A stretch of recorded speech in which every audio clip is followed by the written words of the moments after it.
Hello. Before the video starts, this is Volt Firecore from the future, 2 days in the future to be specific, telling you, yes, you, the viewer, that this video gets a little too hyper. Now, when I was editing the video, I'm a little late to editing it, but it's fine. I noticed that I was a little too excited to talk about this subject, being my top 10 favorite animes. Hope you enjoy.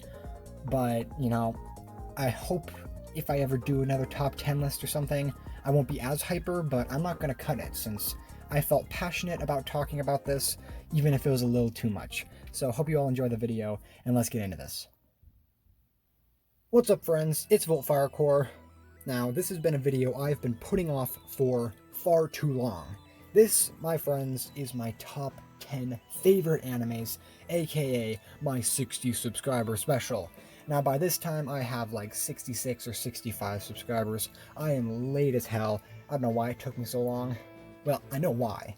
I was planning on doing a highly edited top 10 favorite anime video, but unfortunately that did not come to be since I have other videos that I have in the works, which I'm not going to say are more important, but, I just feel like this one could be a little bit more chill.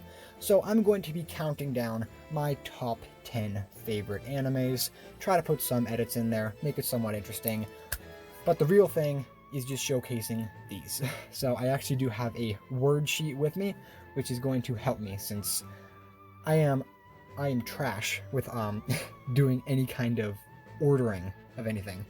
I always suck at it.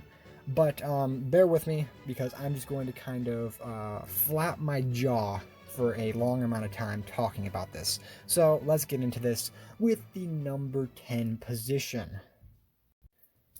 And that anime is Kaguya-sama, Love is War. Now, like I previously said, I'm just going to be jabbing my mouth. So let's just get into this. I watched this series about 4 months ago, and it was delightful. At the moment, I haven't watched season 2, which I don't know if it's better or not, but this anime has already solidified itself as number 10. I think if I watched number 2 and I got more of the characters, it'd probably be higher, but I don't know why. Like, it felt really smart inside of its humor, which I really appreciate. Like, I'm a fan of dumb humor sometimes with slapstick or just that classic anime jokes, like the stuff that every single slice of life anime tries to do. This show, nah. So the premise of the show is these two boys, or actually there's a bunch of people here, the one with the red eyes and the one standing inside the back, they're very rich. And I thought I was going to hate this since I'm not a big fan of prissy rich people inside of anime. They're usually portrayed as quite annoying. But inside of this case, they were very enjoyable to watch. So the whole thing is they got the hots for each other. The absolute schmackered hots. And they don't want to express their feelings, because inside of their opinion, expressing your feelings of love to the other person is considered losing. So the name of the series is Love is War, because it's a battle of trying to make the other person feel uncomfortable and express their love. It's kind of hard to get inside of words, but just watch compilations of it, and I might have some visual aids going on right now. You never know. Who knows?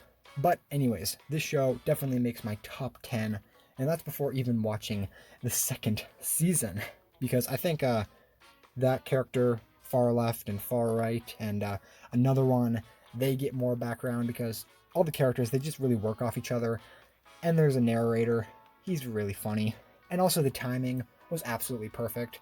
Around this time in my life, being 4 months ago, I don't know why, I was just not really inside of a mood to watch things and laugh. I haven't laughed at a show so hardcore than this show. It was absolutely hilarious, but also really smart and enjoyable. So now let's move on to number 9. And that placage can only be held for the legendary, the infamous Gurren Lagann, or Gurren Lagann.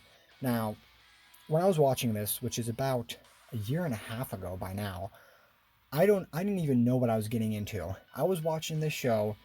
My parents, they were on a trip. I was just watching this on my slow computer on Netflix, and I could barely even bear the lag, because I live inside of a place right now that the Wi-Fi consists of actual dog shit, so it's really hard to watch things.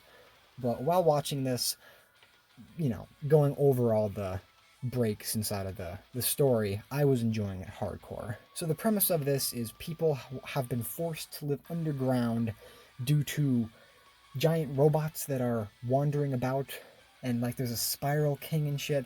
It's really hard to explain. The only thing I really like hardcore remember getting super hyped about is the fights, the characters, and like the animation.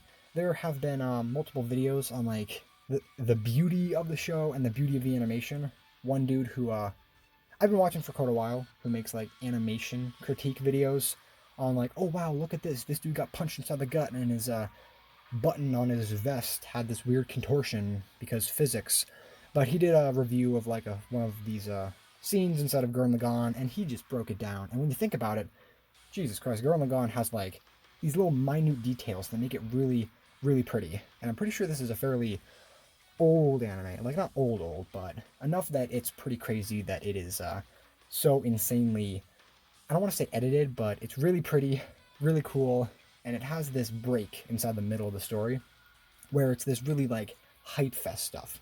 And then you get this like weird section where they're all older, and it's really kind of trippy to see all these characters acting, because the relationships, a few of them are the same, but others are a little bit more skewed, and you get these like weird adult situations for these people who used to be like little kids. And then at the end of the story, I was bawling, man. Like, you see, I have a condition, a very serious condition called hype tears, where I get so emotional because it's so fucking hype.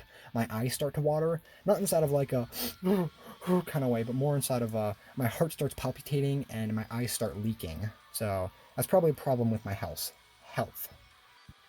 But this anime has definitely solidified itself as one of my favorites of all time, and I would highly recommend this if you want to see some epicness, some fan service, as you can see over there with Yoko on the left. She's pretty nice and also a very good teacher.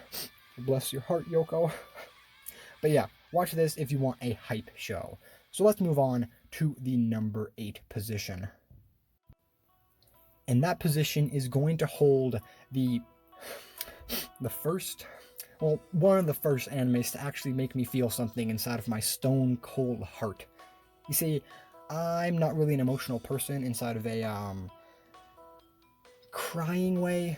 I can count like one hand the times I've actually cried inside the last like 5 years or something, which is kind of funny. I don't know if my tear ducts just got so dried up or something, or if I'm just trying to hold like big man position, big buff man.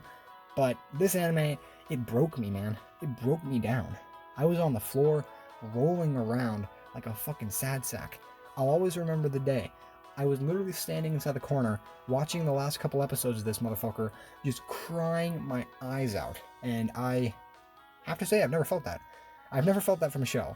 But the synopsis is this main girl right here, little cute girl. She unfortunately got inside of an accident and got detonated, and all these people over here, they all harbor resentment towards each other and like resentment towards themselves, and they're all really sad, and they slowly drifted apart because they used to be all bros together.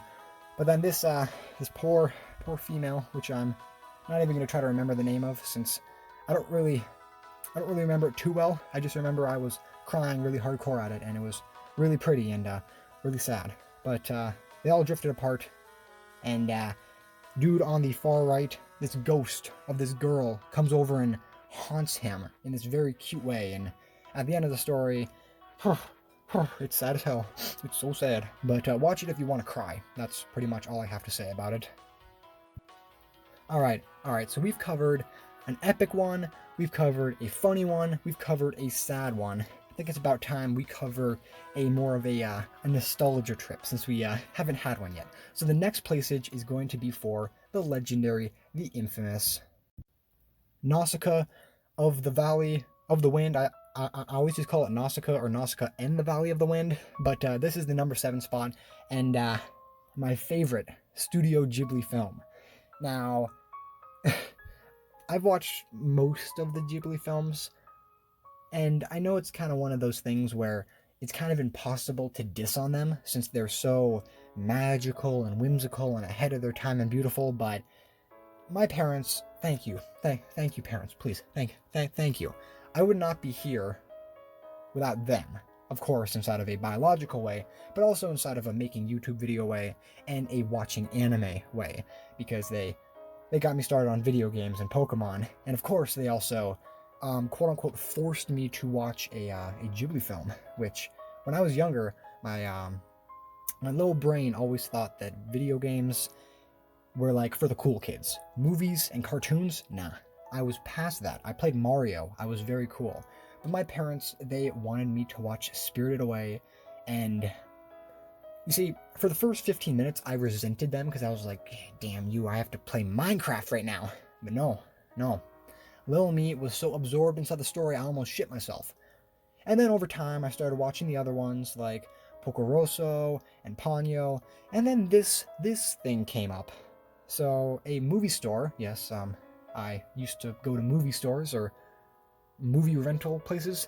I picked this thing up, and I can't really explain the experience of watching this beautiful show, but it is really kind of weird on how much I remember about this show. So basically it follows Nausicaa, this like princess who's kind of a rebel, kind of a tomboy kind of esque type, and she's going inside this like mutant forest which is gonna kill people.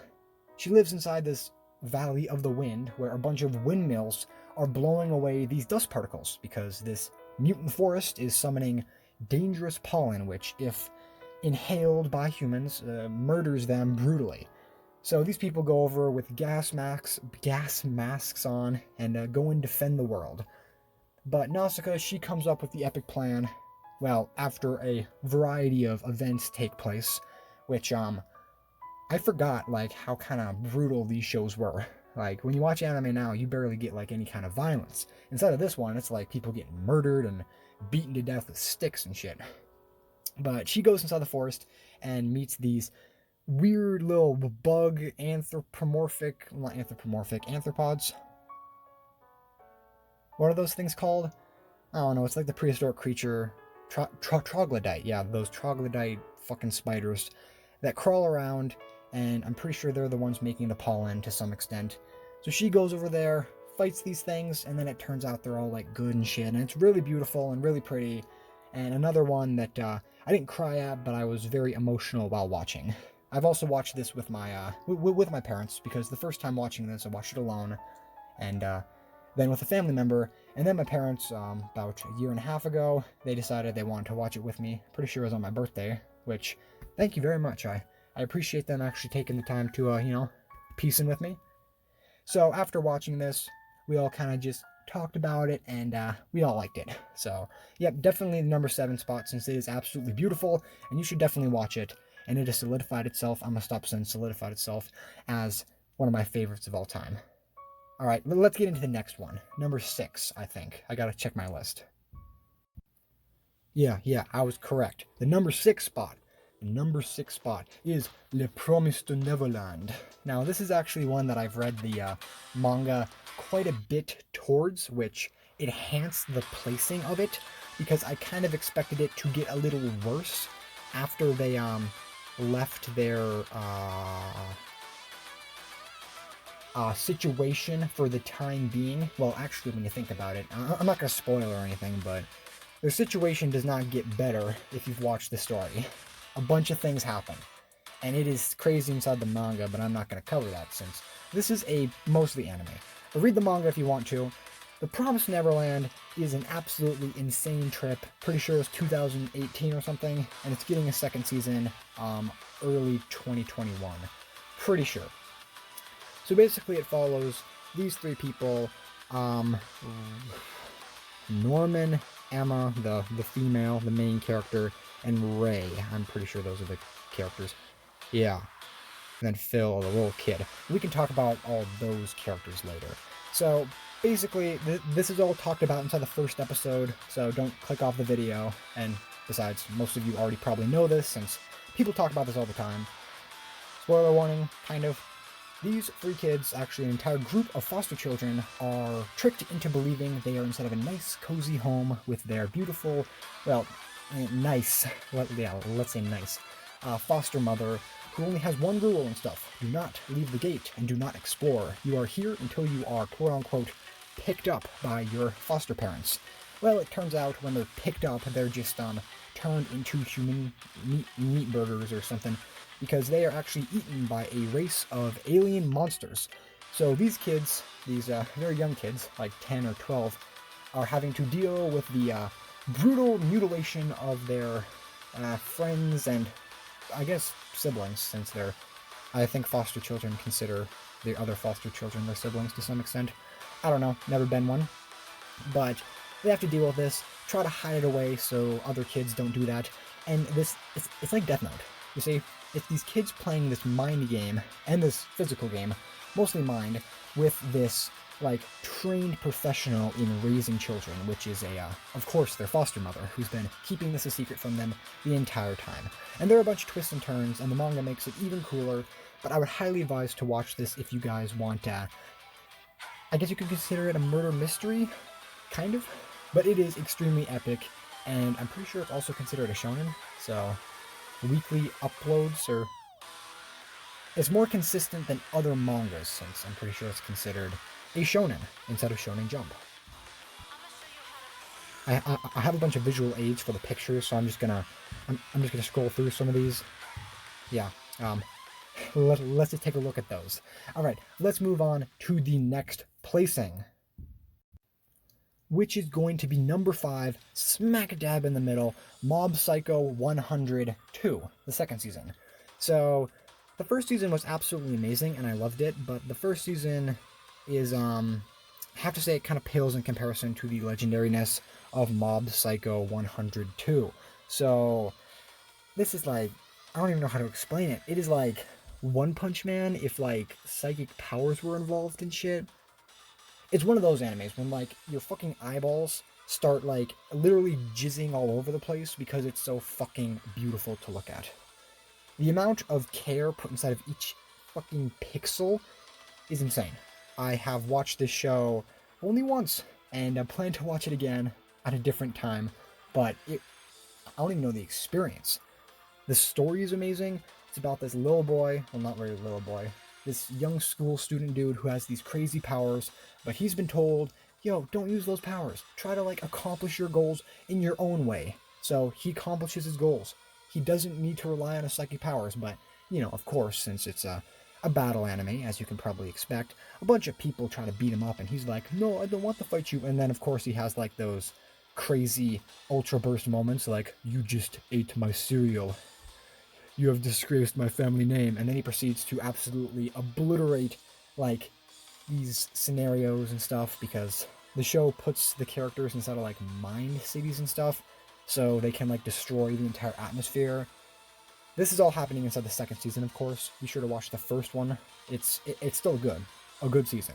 Like, the first season, I would probably have to say is also a 10 out of 10 show. 9 out of 10, 10 out of 10. But it's just, the second season just, in my opinion, it just destroys it. It's absolutely insane, and it just builds upon the intro. It's like watching JoJo. You have to watch the first season. Like, you don't have to, but it's better to watch the first season, and it just keeps building off of itself, and it's amazing. So this show is absolutely lovely, and definitely deserves to be smack dab inside the middle of this list. Alright, moving on. We are past the halfway point. We got number 4, which is, I don't even know how to explain this one. Number 4 on my top 10 favorite animes list is dedicated to Nichijou, which is basically my average life. I'm pretty sure that's what it... I don't know. I'm not much of a Japanese speaker, but this is a weird, random comedy. Now, when I say random, it's one of those animes that has those weird random situations that are extremely confusing and don't really have much meaning to them, but they're still really funny.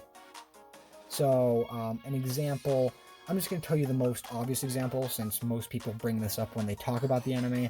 There's this one scene where the principal is just, like, walking around, and then a deer comes at him or something, not, like, attacking him, just standing there, and then he proceeds to do a fucking wrestling move, I'm pretty sure, like, the neck snapper or whatever, those like haymakers. Yeah, I'm pretty sure it's something like that. He grabs it and oh, it's a suplex. Yeah, he fucking suplexes the fucking deer, and this crazy animation starts and stuff. It looks like something straight out of like a battle anime, but no, it's just out of a joke. A three fucking minute joke of just, look, the principal is doing something extremely random, because random funny.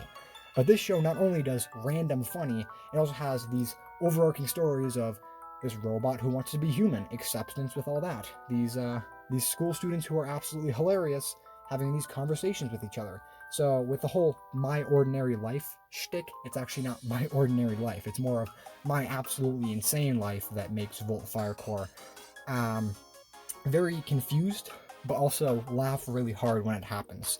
So I would highly advise to watch this show, because there's literally no reason not to watch it. You can watch an episode, they're pretty quick, they go by really fast because like these little snippets just happen, and you can just eat them up like popcorn.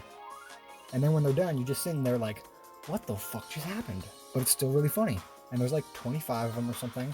And by the end, you get all these cool characters like a talking cat, Sakamoto. I don't know why I remember that specific character's name. Yeah, I'm not really good with names. But yeah, definitely be sure to watch this show. Especially if you watch something like Pop Team Epic or Papute Pipiku. Yeah, something like that. It's basically the exact same thing. It's not on my top 10 list, but the Dunce really likes that show, so, you know. I watched this after I watched Pop Team Epic, and it was literally the same thing. Pop Team Epic was the zenith of random funny, but instead of random funny with no like actual story inside of there, this was random funny with a bunch of cool story, and the characters were delightful. Alright, let's move on to number 3. Now, we are plowing through these. Also, here is another picture of some characters. There's the cat, there's a Hakase or the professor, and then there's Nano, the waifu that everyone seems to like. I like her too, I guess. Anyways, moving on to the number 3 spot, which is dedicated to Steins Gate. Steins Gate Super Haka. Now, this is probably the newest addition to my list. Yeah, probably. Because the other ones, number 2, number 1, basically all of these, I watched them quite a while ago. Steins Gate, I watched it like 3 weeks ago, a month ago, and it was... my brain trembles. Noga Fureru, or whatever the fuck Beetlejuice says from ReZero. Steins Gate, so I'm just going to talk about it since it's really hard to explain why I like it without the background of it. So, main character Kun over here, he decides that he is a super scientist or a mad scientist, Hoin Kyoma, and his entire life goal is to just accomplish interesting scientific research things. So he amasses this giant group of people, which, you know, we'll talk about them later, and he figures out that there is a time machine-like loop thing. So he breaks inside of this shit, he gets caught on his shit, people start following him around, and he gets thrown inside this absolutely horrible situation where he's trying to save the world and save people he loves with the power of time machines. So instead of like, oh, I'm gonna go back in time and protect people, it's, oh, I'm gonna go back in time and have another fucking mental breakdown because I'm trying to solve this all on my own. Which makes sense, since he, in his own words, or his opinion, telling other people about the situation would just kind of slow him down. Speaking of slowing down, the story starts off really slow. Everyone says the first 10 episodes are literally snail's pace, which, personally, I was fine with. I just wanted more character development, which I was perfectly fine with. There's a second season, I think. I don't really know what it's about, but the first season was enough for me to absolutely die inside of absolute amazement. So all these characters, they all have their own problems, so he has to go back in time and fix all of these problems and stuff. Also, man over there on the left, Daru, main man Daru. Daru. Gotta say it, not like a cringelord. Also, this is the second most popular anime on my anime list and most anime ranking sites, so if that's anything, it's kind of communally enjoyed by the masses. But it's not the second most liked in my book, because whew, whew, I got one that's a little bit more poppin' in my opinion, and that is going to be the number 2 spot, ReZero. Okay, okay. So how do I explain ReZero to someone who doesn't understand ReZero, or someone who hasn't watched it, and someone who doesn't want to get spoiled? No spoilers here, but the easiest way to explain it is another time traveling anime. But instead of the whole Steins Gate thing where it's kind of just time traveling, like, I don't know, a day before, this is like time traveling in a fantasy world to prevent um, giant mass world destruction on a global scale. I suppose world and global kind of contradict themselves, or that's double. There's no reason for the double there. But ReZero follows main character Kun Natsuki Subaru, and he is on a mission to die every single possible way that a human should die, or could die.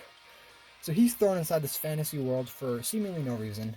Inside of the manga and inside of the light novel, I'm pretty sure there's more description, but I'm an anime only fan, so he's kind of just reading some newspapers, and he gets summoned to another world. Wait, don't click off the video. Yes, it is an isekai anime where he does get summoned to another world, but inside of this one, he does not have superpowers inside of the classical sense. He does not have the ability to amass a giant harem of women. Well, he kind of does, but not as much as some of the other characters inside of isekai. He does not have broken abilities like delete all everything, or you know what I'm talking about, some stupid broken ability, because the entire point is just, oh, look how overpowered the main character is. Well, Subaru is overpowered on a physical sense because his superpower, his broken superpower, is that he cannot die. At least for his situation at the moment. So basically, he was cursed by a witch, the Witch of Envy, Satala, who decided that, yo, homie, you get to live forever for an unknown reason. And main boy Subaru, for some reason, he's pretty unlucky. And he's not really good inside this world, so he keeps dying over and over and over again. And he can use his information from dying over and over and over again to try to fix all the problems of this world and try to keep the people he likes alive, which is very epic. The first season is maddeningly amazing, and the second season just concluded its first part, which it will resume inside of early 2021. And Voltfire Corver here is very excited for that, since he is really, really a big ReZero fan. But why? Why do people like this show so much? Okay, so it sounds a little normal that he's just, he's dying and then going back. Well, the deaths aren't really, like those kind of like, oh no, he got a heart attack in his sleep, that's so sad. No, it's more of a, he got chewed up by mutant rats. He got, dropped off a cliff. He stabbed himself in the throat. Yes, this is one of those gory horror, well, not, I guess you could consider it horror animes. Subaru over here, instead of just, going with the flow, he wants to protect everyone.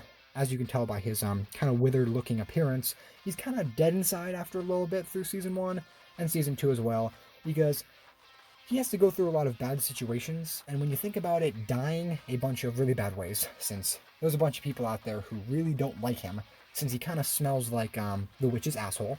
Every single time he dies, he contracts more of this ailment to make him smell really fucking bad, so he smells like the witch, which most people inside of this isekai world really don't appreciate sniffing, since he smells bad. So he's attracting a lot of attention, and he goes through all these trials and all of these bad people and all these good people, making friends along the way, which if you're thinking, like, about it, it's kind of just a hindrance to him, because every single time he meets a new person, it's kind of like, oh, well, if this person dies, I gotta kill myself, or I gotta go find a way to die. So it's like a very interesting psychological way of thinking about combating problems. Instead of, I'm just going to plunge my way through, it's more of a, I'm going to take a tactical approach to this and try to understand my enemy, which is what a broken protagonist would do. But Subaru over here, since, he's a normal dude, he does what some people would do. He's selfish to some extent, to a lot of extents. He wants what he wants. He doesn't think about other people's feelings. He just wants to accomplish his goal, which is keeping these bitches alive. Oh, for the record, his curse also prohibits him from talking about this to anyone else. So, yeah, a bunch of bad stuff happens if he does that. So, he probably shouldn't be doing that too often. But ReZero, definitely top tier. Like, if you watch anime, 90% of you probably know what fucking ReZero is. There's literally no reason not to. It got the waifus, it got the art style, it got the consistency of, like, goodness. There's no boringness. I've never been bored. Like, Steins Gate, I wasn't bored either, but it was like a different kind of thing. With ReZero, this is the weekly anime. Well, it was the weekly anime that I was, like, plunged into. Like, if I didn't have things I needed to accomplish at, like, 10 o'clock or 11 o'clock inside the morning, I would be watching it as soon as it came out. Since there's no fucking reason for me to sit on my ass, except if it's for ReZero. Because I'm perfectly fine sitting on the ground and watching ReZero. Alright, sorry about that. I had a bit of a, conversation with someone, but it's fine. Anyways, watch ReZero. That's all you gotta know. And it's my second favorite of all time. But you're probably wondering, Volt Firecore, you kinda went in depth on that baby. How are you gonna top that? How are you gonna top that, like, in-depth conversation you had with your viewers on this legendary series? Well, I'm just gonna break into it. My favorite anime of all time. You all probably know it. You've all probably seen it. It is the legendary, the infamous, in my opinion, my favorite anime, and probably one of the best animes that have ever been created, in my opinion. A certain motherfucking scientific railgun. Now, this accounts for all the seasons, all the series, the spin-offs, the specials, I've kind of watched it all. This show is on a new level. Alright, so let's just get a breakdown of this show. So this show, a lot like the Fate series and the Monogatari series, is very difficult to get into. There are a bunch of stories that most people want you to watch inside of a good order, or else you're going to be spoiling yourself for the rest of the series, which is definitely true. The way I watched it is the Index series, which is the original, like the Godfather series of it all, which is basically a bunch of magic people live inside of this giant city of, like, teenagers who have these magic powers, and they're all rated inside of a power system. You're either a level 0, powerless, or you're a level 5, super powered. Now, inside of this group right here, you got a level 4, a level 2, a level 0, and a level 5. I'm not going to talk who, since there's literally no reason to. It makes no sense to talk about the characters like that. But this anime is the story following Misaka Makoto, the one on the front, the one with the biggest face right now, my personal favorite anime character of all time, who literally, I like this show for a multitude of reasons, but a big one is pretty much just that one character. Like, the Index series, definitely a good show, but nowhere near my top 10, since it doesn't really portray its information in an enjoyable way, in my opinion, and inside of a very easy way to understand. I found myself reading the fucking wiki more than actually watching the show, which was fine, but every single time I saw these characters inside the Index series, they always had to shove a bunch of weird magic systems down my throat. So this show is a little bit hard to get into, but when you start tasting the beautiful nectar of this show, you're going to be very surprised of the legendariness. So like I previously said, Railgun is a spin-off series, or a different look at the scientific side, since there are two sides to Academy City, this giant level power system of teenagers. Scientific side, which has all the scientific powers, like people using math and physics and all that kind of shit to have their powers, which all have, like, scientific explanations behind them. So I'm not going to say you have to understand math for it, but, you know, it helps. And then you have the magic side, which literally makes no sense at all, and they can just pull shit out of their ass. Basically, the only thing about the math,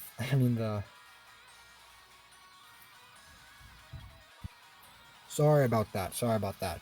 The magic side is, the historicalness behind it, because there are quite a bit of characters that have, like, you know, historical implications, I think. I'm pretty sure there are a few characters in there that are supposed to represent old historical figures, so that's pretty cool. But other than that, the scientific side, far superior in my opinion. So there are 3 different parts to this chronological series of the Toru. Yeah, because it's like Toru, like people just call it the Certain series since there are 3 different versions. The Accelerator series, which follows the strongest dude inside of the city. The Index series, which is the OG, that one follows the magic and the scientific side. And then you have Railgun, which is the best one of all time. It has 3 seasons right now: Railgun, Railgun S, and Railgun T, which T has concluded, which I have not finished yet since I read the manga up to that point and kind of spoiled myself, but I'll watch it one of these days.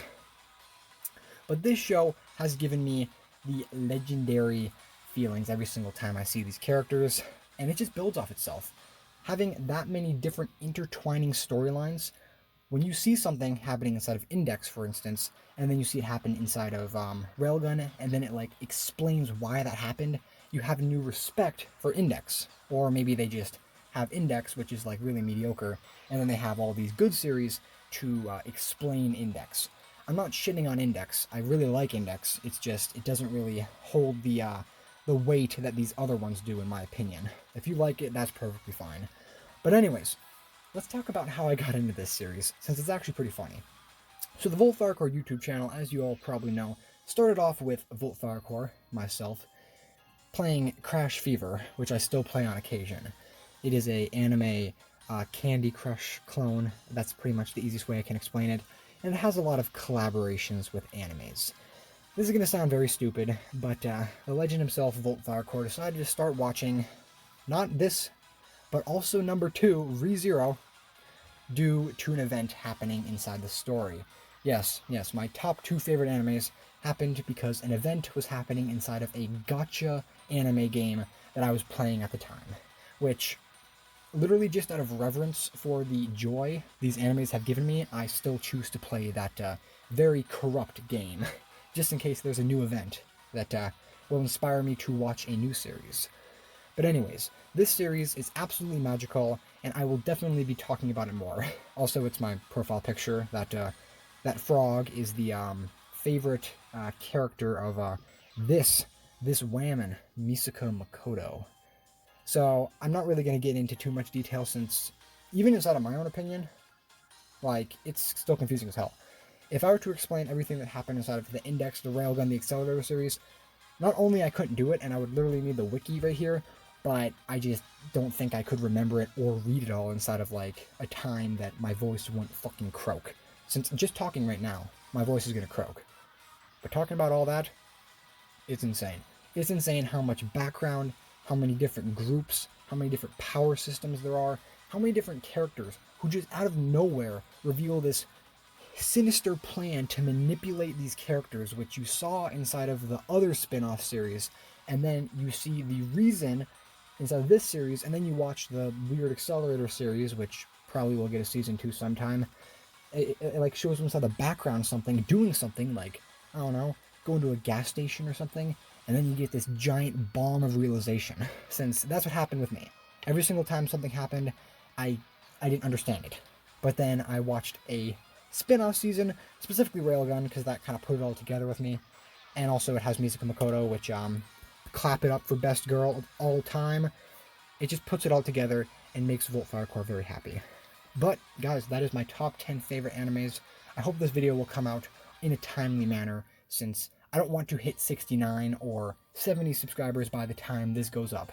If not, my voice will actually probably be dead, since the next subscriber milestone is gonna be huge. But with that being said, guys, hope you've enjoyed. Thank you for watching, and keep on the lookout for my videos.